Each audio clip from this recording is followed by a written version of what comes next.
Hello, today I'm gonna show you how to use AI on Motorola Edge 60 Pro.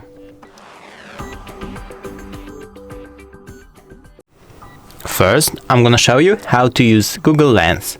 So open up your camera, click on this icon right here, then while using the app, open camera,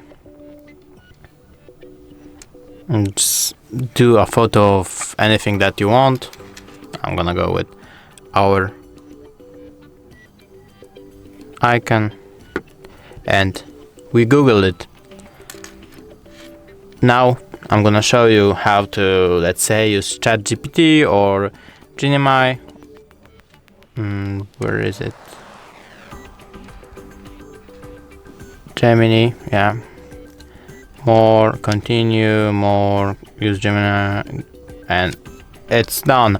Thanks for watching. I hope I helped you. It would be really nice if you could subscribe to our channel. Bye and see you soon.